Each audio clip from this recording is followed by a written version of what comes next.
Nobody has an easy life. Don't look at each other and say, oh, I wish I had that life.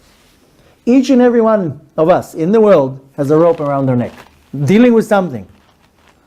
And it seems like my problems are bigger than your problems. No. Every individual has now a sword right here. You know why? Because you don't operate if you're not under pressure.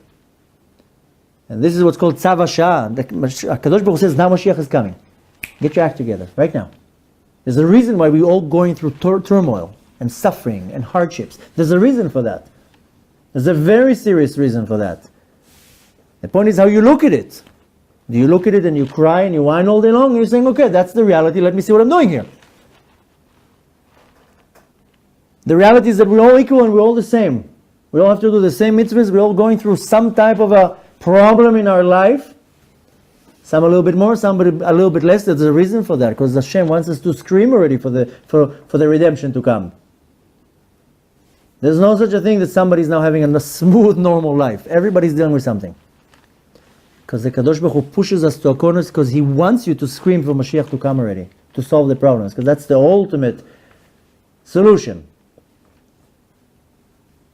And the reality is that it's only in our hands. The Geula is coming. It's up to us how it's going to come. It can come good, and it can come not good. That's it. If it comes good, we're in good shape. If it comes not good, I don't want to even start describing how it's going to look if it's coming not good.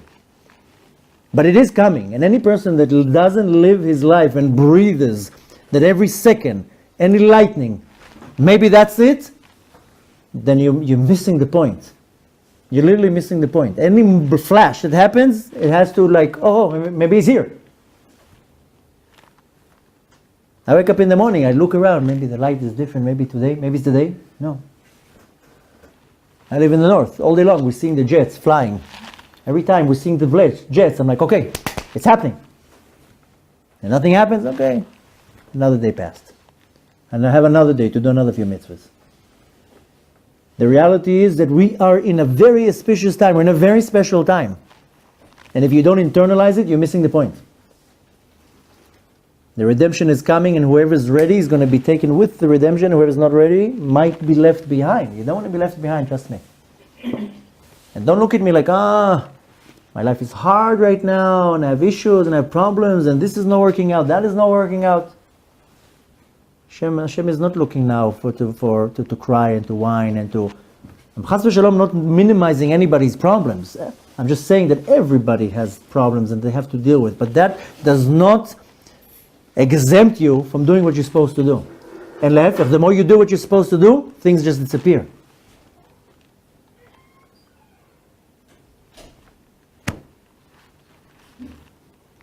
B'ezrat Hashem, you have enough material of thoughts to leave this room tonight and saying, how am I changing my entire life, that my eternal life is going to be much better, that my surrounding is going to be 10 times better, and maybe I'm the one that will bring the Geula. Rambam says very clearly, the world is tilting. One mitzvah will tilt the whole world to Kav Zchut. That's it. One mitzvah. We don't know who it is. We don't know who it is. Maybe it's you. Maybe you're the one. And if you're not the one, then you're adding.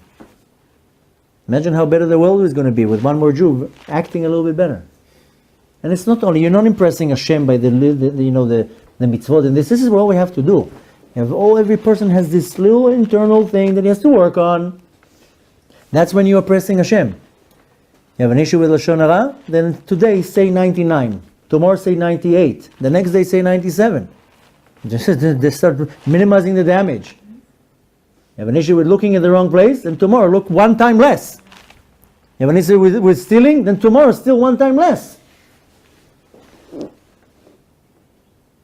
The point is that every little act makes a big difference, and there's no time. If it was 10 years ago, I would tell you, okay, take your time, take one step at a time. Now there's no time to say take one step at a time, you have to take 10 steps at a time.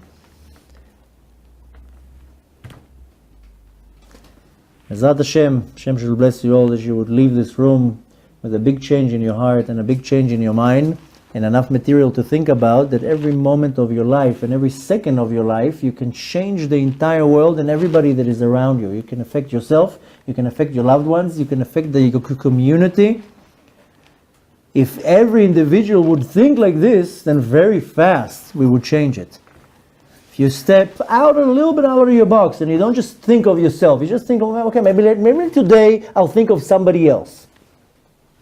I'll think of myself a little bit less, and I'll think of another Jew that maybe needs me. The world is going to be much, much better if we do that. Bezrat Hashem, Hashem should give you a lot of koach, and a lot of energy, and a lot of yirat shamayim, and a clear path, and open your vision to see the reality and the truth. It's an extremely exciting time. We're a very lucky generation. We're actually going to see it. You know, they've been hearing about it for 4,000 years, but we're the one who's going to see it. I mean, I don't want to miss this whole show. I'm not willing to miss this show. I am not missing this show. 4,000 years they've been waiting for this show. I have front row tickets. So my entire day is focused on the show. Forget about right now the eternal part. I'm buying my ticket to eternity. You have to internalize it. I don't think people really realize that every little act that they do, they're signing another contract. They're buying another investment to their eternity. Trust me, you want to be next to the king. You don't want to be in the hall. You don't want to be enjoying the smorgasbord. You want to be next to the king. And this life is the passage. This is where you do the investment. There's no time now to drag along. It's now. So I know you're already falling asleep. I bored you to death. I wish you great success in your new path. And I wish you all to leave out of this room a total different person. And tonight you're already changing your entire life. And it doesn't have to be these massive things. Sometimes it's one little thing, one little act. And tomorrow it's another act. And the next day another act. You have the opportunity to do 3 acts. Whatever you do, you figure it out yourself. Bezrat Hashem, we should all meet here again very soon, going together on buses to Beit HaMikdash and living the dream. Thank you for your time and for your patience. Bezrat Hashem, if you have any questions, you can feel free to ask.